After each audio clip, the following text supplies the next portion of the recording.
गुरु प्यारी साथ संगत, बहुत शुभ घड़ी है। नव वर्ष की पावन बेला है और आज हम और आप इस नए वर्ष के पहले दिन पर एक साथ बैठे हैं, अपने गुरु को याद कर रहे हैं। स्वामी जी ने नव वर्ष का कार्यक्रम हमेशा इसी तरीके से आपके बीच में रखा, तो उनकी दया मेहर से आज का ये दिन आपको बहुत बहुत शुभ हो।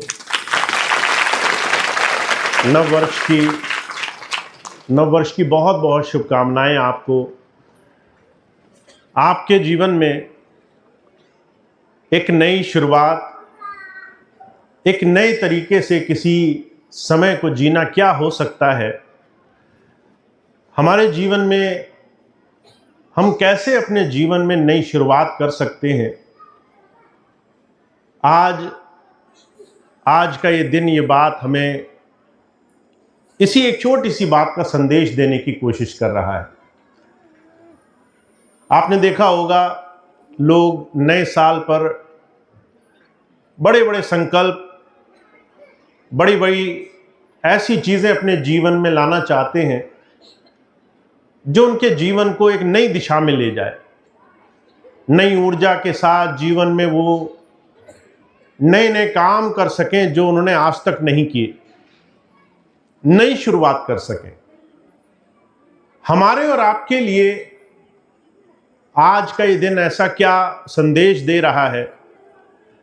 आध्यात्मिकता में, धार्मिक स्वरूप में हम जीवन में क्या ऐसा नया करेंगे जिससे हमारा जीवन लाभ में बदल जाए। हमें अपने जीवन में, अपने आज के ही दैनिक रोजमर्रा के जीवन में कुछ ऐसी चीजें मिले जिससे जीवन सार्थक लगे। महाराज जी एक बात कहा करते थे, अगर तुम अपने जीवन में कुछ नए परिणाम पाना चाहते हो और तुम अपने हर रोज के जीवन में वही पुरानी चीजें करो जो हमेशा करते आए थे, तो पुरानी चीजें करने से नए परिणाम नहीं मिला करते। पुरानी चीजें करने से पुराने ही परिणाम बार बार दोहराए जाएंगे। अगर आपको कुछ नया चाहिए तो आपको कुछ नया करना पड़ेगा। आज हम और आप जिस समय में बैठे हैं, उस समय में हमें अपने जीवन को जितना सहज हो सके, जितना आसान हो सके, उतना आसान समझने की जरूरत है। कई बार मैं बहुत से भाई बहनों को मिलता हूं, उन्होंने अपने जीवन को बड़ा मुश्किल बना रखा है। ऐसी ऐसी चीजें उन्होंने अपने जीवन में शामिल कर रखी हैं जिससे उनको अपना जीवन, अपनी भक्ति, अपनी साधना दुनिया का सबसे कठिन विषय मालूम पड़ता है। मैं दो तीन चीजें आपके सामने रखता हूं। मुझे एक बहन मिली, कहने लगी, भैया जी मैंने संकल्प लिया है, मैं रोज सुबह 3 बजे से 5 बजे तक उठकर ध्यान किया करूंगी। मैंने कहा अभी आपका नियम क्या है? कहने लगी अभी तो 6 बजे 7 बजे आंख खुलती है। अब 6-7 बजे जिसकी आंख खुलती हो, वो संकल्प लेकर बैठा है कि 3 बजे से 5 बजे तक मैं ध्यान करूंगा। कल्पना करिए, एक ऐसा विषय, एक ऐसी कठोर परिस्थिति का संकल्प आपने ले लिया जिसका आसानी से पूरा करना आपकी क्षमता में नहीं है। और आप मन की स्थिति को अगर समझ लें, अगर आपने अपने आप को एक वचन दिया, आपने एक बात कही और आपने वो बात पूरी नहीं करी, तो मन उसको आपके चरित्र से जोड़ देता है। आप वो व्यक्ति हैं जो अपनी बात पूरी नहीं करेंगे, ये मन आपको कहता है। आप जितनी बार अपनी बात से पीछे हटेंगे, मन कहेगा तुमसे होगा ही नहीं। तुम रोज बात करते हो, वादा करते हो और रोज वादा तोड़ते हो। जब तुम वादा पूरा ही नहीं कर सकते तो तुम्हारा ये वाला वादा कैसे पूरा हो जाएगा? मन की स्थिति को आप अगर समझ जाएं, मन चाहता है आप अपने जीवन में किसी लक्ष्य की तरफ आगे ना बढ़ने पाए। मन आपको विलासिता में, आराम में, मन आपको ना किए जाने वाले रास्ते पर ले जाना चाहता है। और जब आप ऐसे संकल्प अपने जीवन में बना लेते हैं जिसका आपने दूर दूर तक कोई रसपान नहीं किया, दूर दूर तक उस चीज को कभी सोचा तक नहीं, वो अगर संकल्प आपका नित दिन टूटे, अगर आपने एक बात कही और आप अपनी ही बात पूरी न कर पाए, तो आप जीवन में कभी भी कोई भी बात पूरी नहीं कर पाएंगे। मन आपको ये काम करने नहीं देगा। अगर इस लिहाज से आप चारों तरफ देखें तो महाराज जी कहा करते थे, इंसान का दुश्मन आज के समय में कहीं बाहर नहीं है। आपको बाहर से कोई तकलीफ नहीं दे सकता है। आप स्वयं ही अपनी बात न पूरा करके अपने जीवन में आगे बढ़ने के रास्ते से कोसों दूर हैं। आप खुद ही अपने वचन, अपनी संकल्प शक्ति को नहीं समझ पा रहे।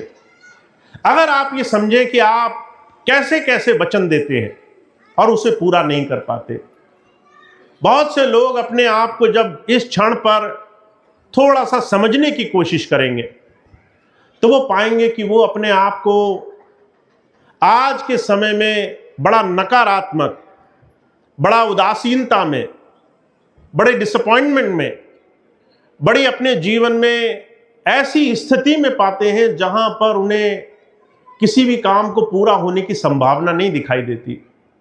मैं कुछ शब्द बोलता हूं, आप जरा गौर करें, आपको लगेगा कि शायद इनमें से हम भी कुछ ऐसी बातें बोलते हैं। अगर आप ये कहते हुए पाए जाएं कि मैं अभागा हूं, दुर्भाग्यशाली हूं, आप ये कहें मेरे साथ ही सब गलत होता है, आप ये कहते हो मेरे जीवन में बुराई ही बुराई है, आप ये कहें सब मेरे ही दुश्मन हैं, क्या आप ये बातें कहते हुए पाए जाते हैं?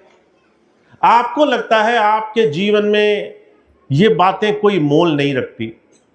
जितनी बार ये बातें आप अपने मुख से निकालोगे, उससे पहले मन इस बात को मान लेगा कि आप सच में अभागे हो, आपका जीवन सच में किसी काम का नहीं, आप बहुत बुरे जीवन को जी रहे हो, कष्ट में जी रहे हो, आपके जीवन में रास्ते ही बंद हैं।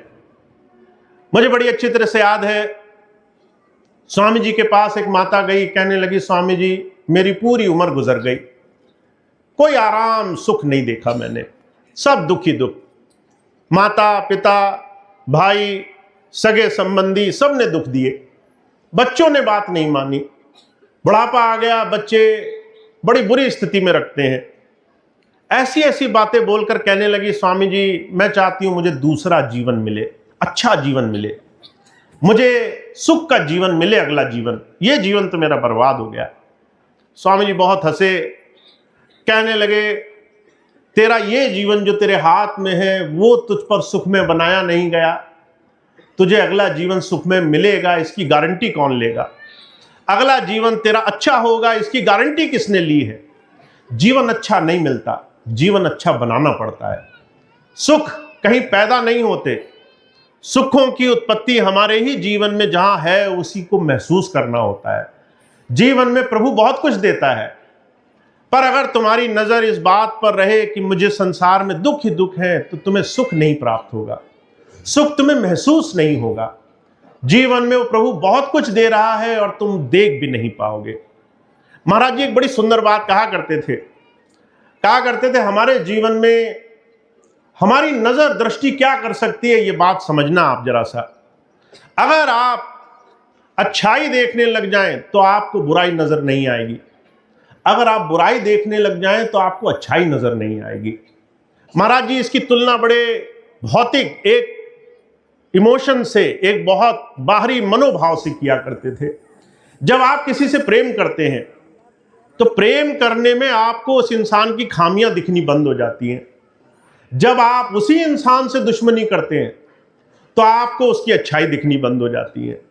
ऐसा नहीं है कि अच्छाई और बुराई पहले नहीं थी, आपने जहां नजर लगाई आपको उसके अलावा दूसरी चीज दिखनी ही बंद हो गई। आप जहां दृष्टि रखोगे वही आपको दिखाई देगा। सिर्फ दृष्टि का खेल है, सिर्फ नजर का खेल है। इसलिए हमारे जीवन में संत हमें आंखें मूंद कर साधना नहीं कराना चाहता। वो ये नहीं कहता कि आपको आंखें बंद करके साधना मिलेगी, वो कहता है आपको आंख खोल करके साधना मिलेगी। आंखें खोल करके जीवन में क्या हो रहा है उस चीज को समझना होगा।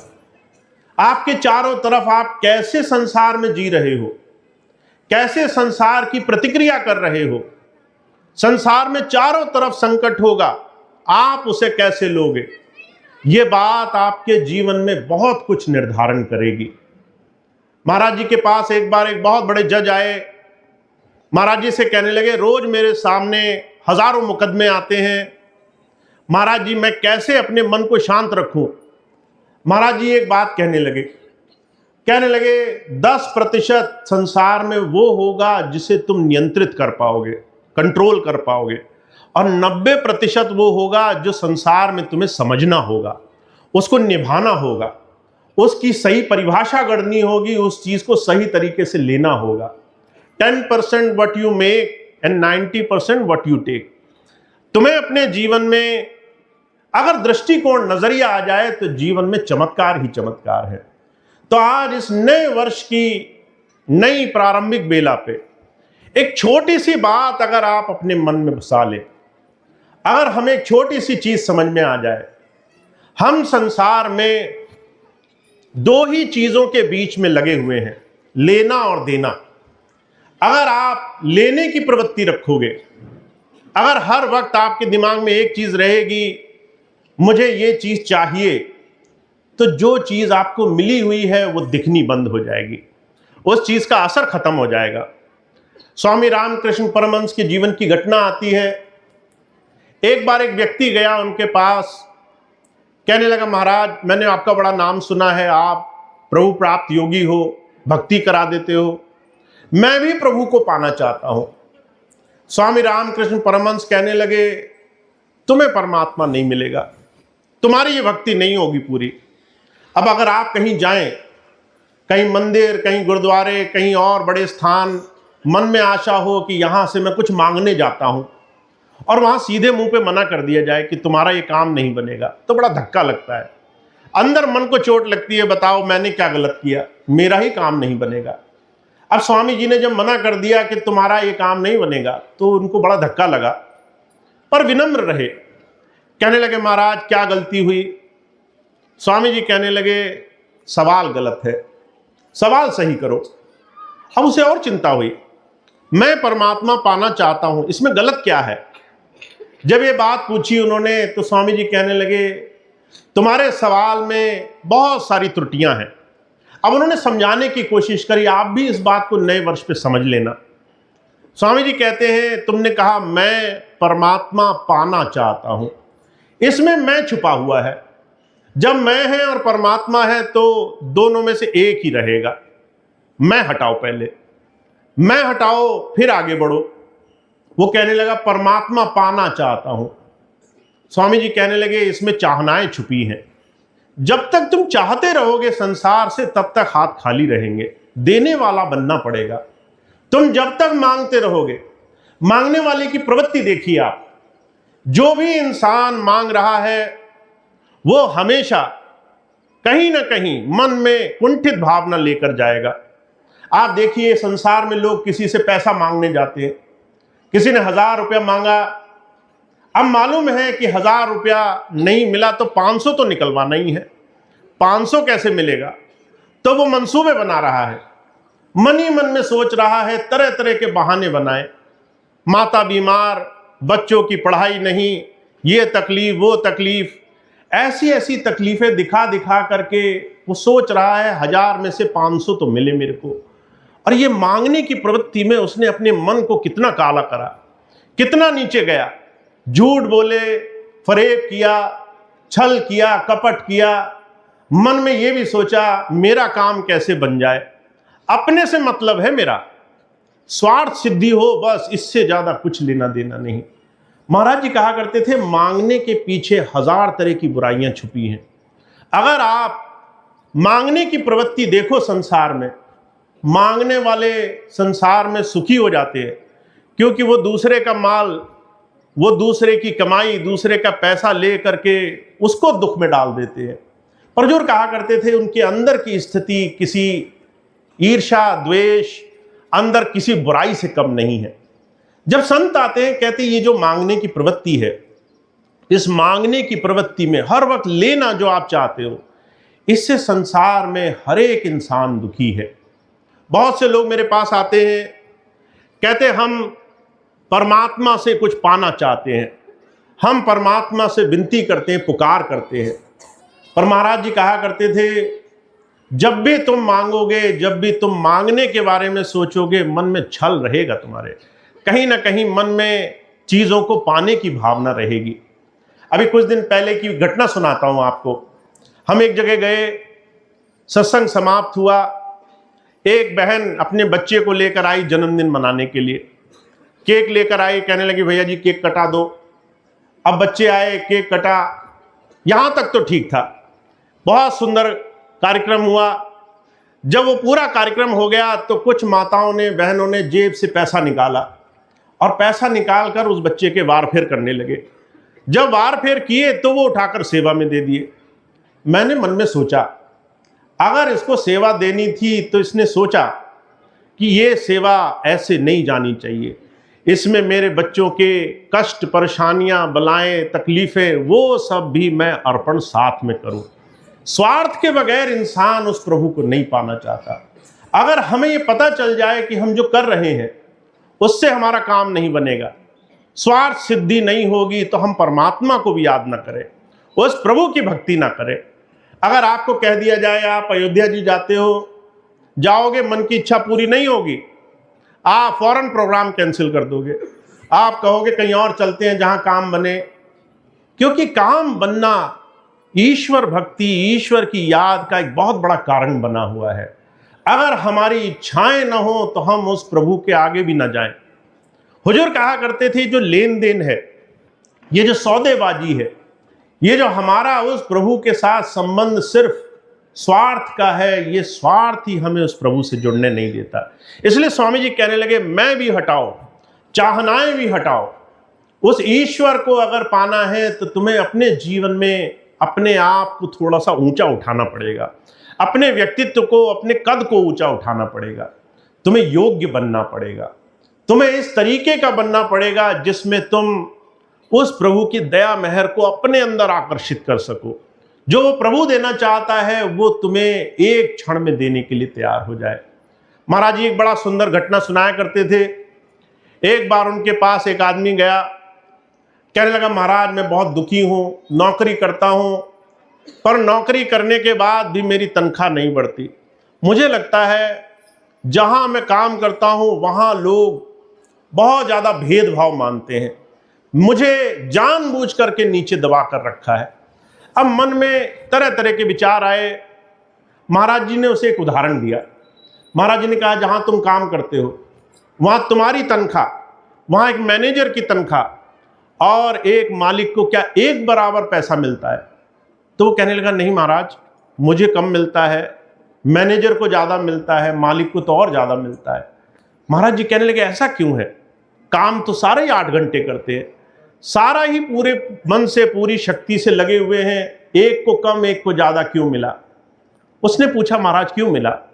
महाराज जी कहने लगे, पहला व्यक्ति वो जो तुम उस संसार में, उस कंपनी में, उस जगह काम करते हुए सिर्फ उतना करोगे जितना जरूरी है, तुम्हारे लिए वो काम है। दूसरा वो मैनेजर, वो अपने ज्ञान से उस कंपनी को फायदा कराने की कोशिश करेगा। और सबसे ऊंचा वो जो अपने आप को उस कंपनी में झोंक कर रखेगा, मालिक। पहली चीज, आप उस चीज के लिए पोषित होते हो जो आप करते हो। दूसरी चीज, आप उस चीज के लिए पोषित करते हो जो आप ज्ञान रखते हो। और तीसरी चीज आपको तब मिलती है जब आप उस धारा को अपने जीवन में समाहित कर लेते हो। आज हम जो प्रभु से पाना चाहते हैं वो लेन देन है। अगर हम उसके योग्य बनने लग जाएं, प्रभु आपसे क्या कराना चाहता है? हुजूर कृपाल सिंह जी महाराज कहा करते थे, अगर आप उस प्रभु की भक्ति को जीवन में समझ लें तो वो कहता है, जिस गृहस्थ में, जिस संसार में, जिस समाज में आप रहते हो, वहां आपको सबसे अच्छा बन के दिखाना है। वहां आप कैसे अच्छे पुत्र बन सकते हो, कैसे अच्छी माता, अच्छे भाई, अच्छी बहन, अच्छे समाज में किस किरदार को अच्छी तरीके से निभा सकते हो, कैसे आप अपने आप को, अपने वचन को, अपनी बात की महत्ता को बढ़ा सकते हो। ये योग्यता आपके जीवन में तभी आएगी जब आप समरसता रखोगे, समदृष्टि रखोगे। तो महाराज जी ने कहा कि आपके गुण, आपके जीवन के आंतरिक अनुभव, आपका स्वभाव, आपके गुरु की सच्चाई, उसके आपके लिए दिए हुए सीख की सबसे बड़ी पहचान है। आपने गुरु से क्या सीखा, आपके आचरण से लोग जानेंगे। आप क्या सीख पाए, ये आपको देख करके लोग आपके गुरु की बड़ाई करेंगे। अगर आप कहीं समाज में निकले, लोगों को देखा, गाली गलौज करने लगे, आप कभी उस इंसान को कहें कि भाई हमारे गुरुजी के पास चलो, तो वो कहेगा तुम ही नहीं सुधर पाए, तुम ही ने अपना जीवन नहीं बदला, तुम ही इस तरीके से व्यवहार करते हो। अगर हम चले भी गए तो हमें ही क्या परिवर्तन आ जाएगा, हम में ही क्या बदलाव आ जाएगा।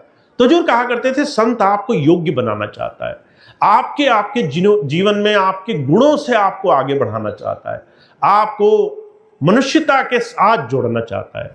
तो जो कहा करते थे, इस वर्ष का एक महामंत्र रट लो आप, लेने से संसार में हमेशा मांगना पड़ेगा, देने से, देने की प्रवृत्ति से आप जीवन में उस नीचे स्थान से बहुत ऊंचे उठने लग जाओगे, अपने जीवन में ऊंचे की स्थिति पाने वाले बन जाओगे।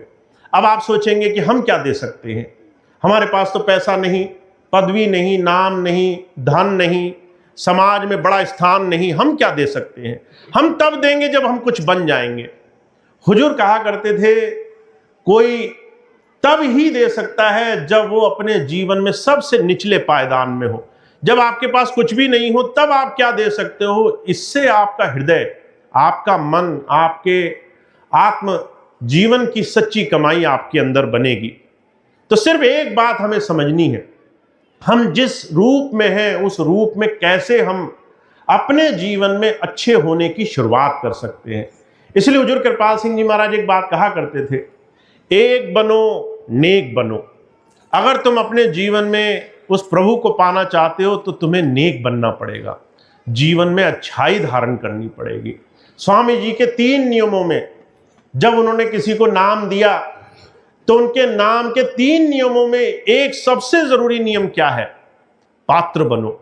आपको अपने जीवन में लायक बनना होगा, ऐसा बनना होगा कि आपको देख करके देने की भावना अपने आप ही किसी के मन में आने लग जाए।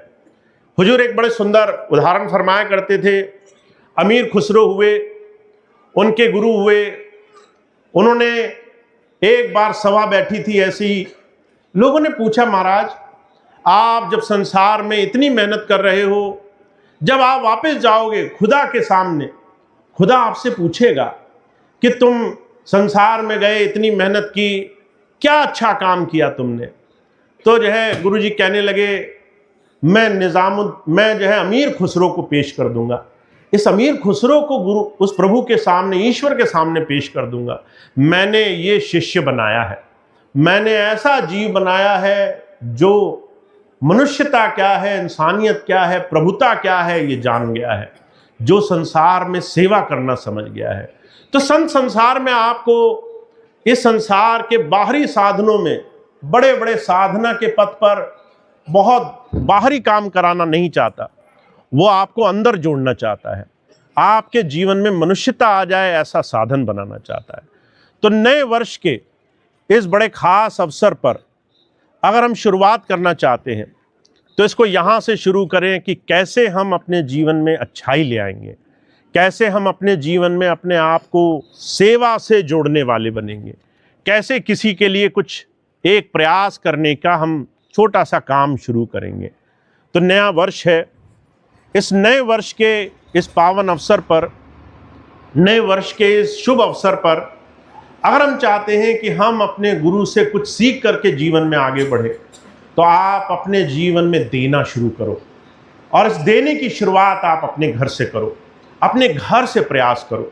आज घर जाना, अगर बैठ जाओ और लगे कि मैं 10 बार कह रहा हूँ पानी का गिलास ला कर दो, तो एक बार खुद उठना, अपने हाथ से जा कर के गिलास उठा लेना। अगर आपको लगे कि 10 बार माता पिता कोई बात कहते हैं, मुझे बार बार गुस्सा आता है, एक बार शांति से, विनम्रता से उनकी बात सुनना। आप देखना बच्चे आपके छोटे छोटे, वो बार बार शैतानी करते हैं, गुस्सा आता है। एक बार मन में ये सोच लेना कि भाई एक बार मैं इस चीज़ को बदलने का प्रयास करता हूँ। क्रोध की बजाय शांति का, क्रोध की बजाय मैं सहजता का दान देता हूँ। हुजूर कहा करते थे घर से शुरू करोगे तब भक्ति होगी। जब तुम अपने घर में जाकर अपने सबसे नज़दीकियों के साथ जीवन अच्छा गुजारोगे, उनके अंदर उस प्रभु को देखोगे, उनके अंदर अच्छाई देखोगे, वहाँ सादगी लाओगे, तब काम बनेगा। अगर आप घर में तो पूरी तरीके से मन के हिसाब से चलते रहे, बाहर दुनिया के सामने गए और बहुत अच्छे बन गए, तो समझ लेना आप सही दिशा में नहीं हो। सही दिशा का काम आपको आपके गृहस्थ में दिखाई देगा, आपको अपने घर में दिखाई देगा। तो आज हमने एक छोटी सी चीज़ जीवन में धारण करनी है। नया वर्ष उस प्रभु की दया का हमें पात्र हो करके गुजारना है। हम ऐसे बने कि वो गुरु, वो प्रभु हमें अपनी दया का दान बिन मांगे देने वाला बने। इसी बात को 600 वर्ष पहले कबीर साहब कह गए। कहा है, कबीरा मन निर्मल भया जैसे गंगा नीर, पीछे पीछे हर फिरे कहत कबीर कबीर। वो प्रभु तो तुम्हें देना चाहता है, वो तो कहता है तुम एक बार मांगो, मैं पीछे पीछे चल करके तुम्हारे काम बनाऊंगा। पर वो काम कैसे बनेगा? कहते हैं पहले अपना मन निर्मल करना होगा, पहले अपने आप को अच्छा बनाना होगा। पहले हमें ये बात समझनी होगी कि जीवन में हर एक क्षेत्र में वो प्रभु, वो ईश्वर तुम्हें जब संसार में जन्म लेकर आया है तो वो कोई खास मकसद के लिए तुम्हें इस जीवन में भेजा है। तुम्हें अगर सुख भी मिले हैं तो इसलिए क्योंकि तुमने सुख में अपने जीवन को कहीं ना कहीं साधना सीखना है, सुख में ज़्यादा लंपट ना हो जाना। और अगर तुम्हें दुख मिले तो तुम उस दुख से कुछ सीखने की कोशिश करना। अगर कष्ट मिले तो ये मान लेना कि ये मुझे बनाने के लिए आया है, इससे मैं कुछ ना कुछ सीख कर बहुत आगे बढ़ूंगा, मुझे जीवन में दोनों ही आयाम से कुछ पाने को मिलेगा। तो महाराज जी एक ही बात कहते हैं, हमें और आपको बहुत साधारण रूप से गुरु को अपने जीवन में धारण करना है, अपने रोज़मर्रा के जीवन में धारण करना है। आप रोज़ सुबह उठो और जब अपने मन को भागता हुआ पाओ, वहाँ गुरु को धारण करना है, वहाँ गुरु की बात को जीवन में लाना है। तो सिर्फ एक बात आप समझ लीजिए, आपके जीवन में सारे काम सहजता से बनेंगे, आपके जीवन के सारे काम आसानी से हो जाएंगे अगर आपने उस प्रभु को, गुरु को, उसकी दया मेहर को हर रोज़ याद रखा और अपने स्वभाव, अपने आचरण से उस चीज़ का अनुपालन किया। आप अपने आचरण में ले आए, आपका प्रभु आपके स्वभाव में झलकने लगा, आपकी वाणी में झलकने लगा, आपके तरीकों में झलकने लगा। इसलिए तुलसी साहब ने एक बात कही है, वो कहते हैं आपको मैं एक वशीकरण मंत्र सिखाना चाहता हूँ। वशीकरण मंत्र कहते हैं वश में करने का मंत्र। आपने कई बार देखा होगा, बहुत से लोग जो सोचते हैं टोना टुटका तंत्र मंत्र ये जो है लोग कराते हैं ताकि आपको अपने वश में कर सकें, आप उनके बस में हो जाओ। तुलसी साहब कहते हैं वो वशीकरण नहीं है, असली वशीकरण मंत्र तो आप भी सीख सकते हो। वो वशीकरण मंत्र कौन सा है? कहते हैं वशीकरण एक मंत्र है, तज दे वचन कठोर, तुलसी मीठे वचन से सुख उपजे चौओर। अगर आपने किसी को अपने बस में करना है तो आपकी ज़बान मीठी होनी चाहिए, आपकी ज़बान में मिठास होनी चाहिए। इस बात का ध्यान रखना, अगर आपने कड़वी बात भी थोड़ा अच्छाई से बोली तो सामने वाला व्यक्ति उस पर विचार करेगा, हो सकता है मेरी भलाई हो इसमें।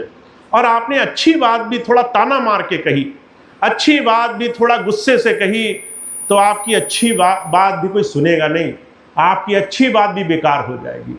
तो आपको अपने जीवन में थोड़ा सा अपनी वाणी, अपने स्वभाव, अपने आचरण, अपने मन, अपनी इस अंदर की स्थिति को थोड़ा साधने का प्रयास करना है। तो ये वर्ष आपके जीवन में बहुत कुछ लेकर आएगा, पर इसकी शुरुआत आप अपने अंदर से करना, अपने अंदर थोड़ा सा अपने आप को साधने की कोशिश करना, अपने आप को पहले देखने की कोशिश करना।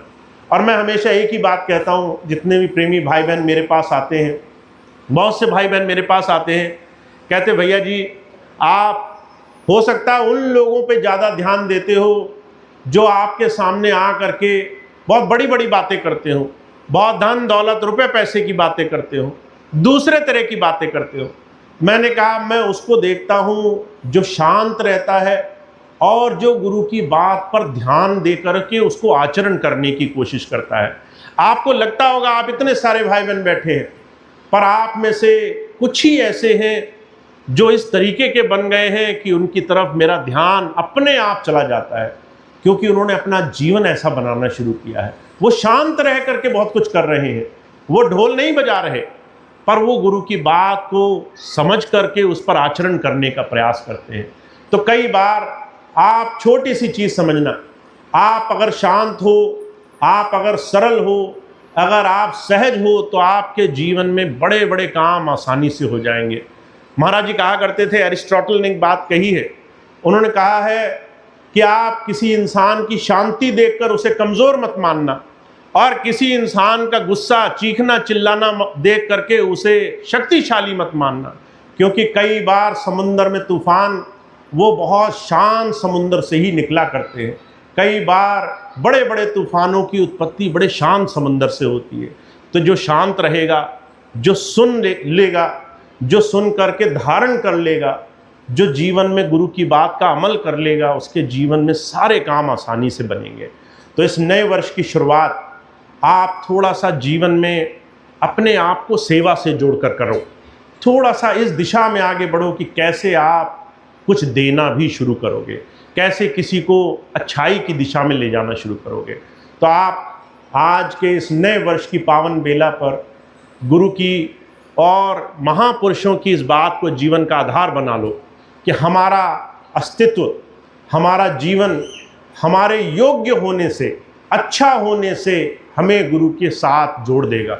अगर हम उसके हिसाब से चलने लग गए, हमने धीरे धीरे अपने जीवन को बनाया, तो हम उसके बहुत नज़दीक पहुंच जाएंगे। और आखिरी बात मैं कहता हूं, उसके बाद मैं अपनी बात समाप्त करूंगा। कई बार आप अपने आचरण से ही पहचाने जाओगे। मैं हमेशा एक बात कहता हूं, अगर आपको आता हुआ देख करके किसी की आंख में चमक आए कि बहुत अच्छा आदमी है, इसको तो मेरे पास ही बैठना चाहिए, ये तो बहुत सच्चा है, बहुत प्रेमी है, आपको देख करके किसी को खुशी हो, किसी की आंखों में चमक आ जाए, तो मान लेना आपने कुछ कमाया है। और आपको नज़दीक आता हुआ देख करके लोग मन में सोचने लगे, जल्दी घर वापस चला जाता तो अच्छा रहता, घर तो आ गया, मेहमान तो बन गया, लंबा मेहमान ना बन जाए, एक दिन में ही वापस चला जाए तो अच्छा रहे। तो समझ लेना आपका घना से घना रिश्ता भी आपके काम नहीं आएगा। आप जो है अंदर से अगर अच्छे नहीं बने तो लोग पास बिठा कर राज़ी नहीं होंगे। तो आपको अपना जीवन ऐसा बनाना है जिसमें आपको देख करके किसी को कुछ सीखने की, किसी को गुरु का आदर्श जानने की सीख मिले। और मेरा संकल्प सिर्फ इतना है कि हम और आप स्वामी जी के इस मिशन में आगे बढ़ें। अपने आप पर हम इतना काम करें, चाहे थोड़ा थोड़ा ही करें, पर आप अपने जीवन में एक छोटी सी पहल हर रोज़ करते हुए चले। तो एक छोटा सा संकल्प इस वर्ष साधना है। अगर आप मेरी एक छोटी सी बात माने तो मैं आपको एक छोटा सा तरीका बताना चाहता हूँ। हर रोज़ एक अच्छा काम करने की कोशिश करना। अगर पूरा दिन निकल जाए आपका और आपको लगे अरे मेरा पूरा दिन निकल गया, मैंने कुछ नहीं किया, तो जाकर माता पिता के पैर ही छू लेना, जा करके थोड़ी मीठी बात ही बोल लेना, जा करके कुछ अच्छे काम ही कर लेना। पर हर रोज़ एक अच्छा काम करने का प्रयास करना है। और जब आप इसकी शुरुआत करोगे, जब आप कुछ देने की शुरुआत करोगे, जब आपकी वाणी मीठी होगी, जब आपके जीवन में सरलता होगी, तो आप देखोगे गुरु आपके हृदय में समा जाएगा, आपके अंदर बैठ करके वो आपके जीवन को संभालेगा। तो आपका जीवन ऐसा ही सुखमय हो, जीवन में ऐसे ही गुरु की कृपा भरपूर हो, आप जीवन में गुरु धारा से, आचरण से जुड़ो, स्वभाव से जुड़ो, और आप ये पाओ कि स्वामी जी हमेशा आपके अंग संग हैं, आपके सारे कामों में आपके साथ वो हर पल हर घड़ी मौजूद है। तो इतनी बात मुझे आज आपके बीच में रखनी थी। नए वर्ष की शुरुआत है, आप सभी को, आपके प्रेमियों को, आपके रिश्ते नातेदारों को, सबको नए वर्ष बहुत बहुत इसकी शुभकामनाएं हों। अब आप सब लोग आज पहली बार लगभग 12 वर्ष के बाद आज पहली तारीख का लखनऊ में ये कार्यक्रम हुआ है। स्वामी जी के समय में हमेशा से 1 जनवरी का सत्संग कार्यक्रम लखनऊ में हुआ करता था। आज यहाँ ये पहली बार कार्यक्रम हुआ, आप सबने भरपूर सहयोग दिया, दूर दूर से संगत आई, सबने प्रेम से आज का समय निकाला, उसके लिए बहुत बहुत आपका धन्यवाद, बहुत बहुत आपका आभार। आप जीवन में इस सत्य पथ पर चलते रहे और अपने जीवन को गुरु से जोड़ते रहे, यही मेरी एक शुभकामना है, यही आपके लिए स्वामी जी का आशीर्वाद है कि आप हमेशा गुरु के साथ जुड़े रहें। तो इतनी बात कह के मैं अपनी बात समाप्त करूंगा। आज का कार्यक्रम समाप्त होगा। अब आज के कार्यक्रम के बाद सभी भाई बहन आराम से लंगर प्रसाद छकेंगे।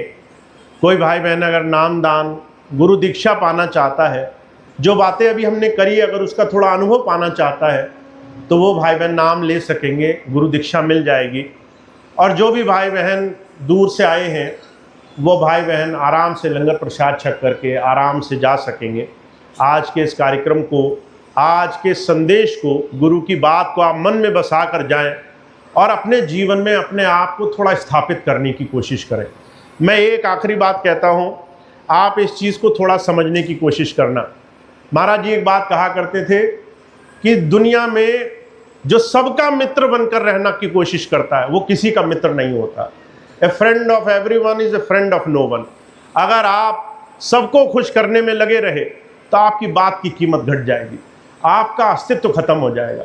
किसी से तो झूठ बोलोगे, किसी से सच बोलोगे, किसी की बात रखोगे, किसी की काटोगे, उससे आपका अस्तित्व झुकेगा, आपकी बात झुकेगी, आपके बात की कीमत खत्म हो जाएगी। तो इस एक नियम को जीवन में बना लेना, सत्य पथ पर चलो। अगर आपको अच्छा रास्ता मिले उसकी तरफ बढ़ो। अगर आपको लगे कि कोई चीज़ आपको नहीं समझ में आ रही तो थोड़ा सा पीछे रहो, उसमें मत उलझो। हर जगह जाने की ज़रूरत नहीं है। आप जितना संयम रखोगे उतना जीवन में आपको उस प्रभु की कृपा मिलेगी। तो स्वामी जी की ऐसी दया रहे आप पर और आप इसका बहुत बहुत भरपूर लाभ उठाएं।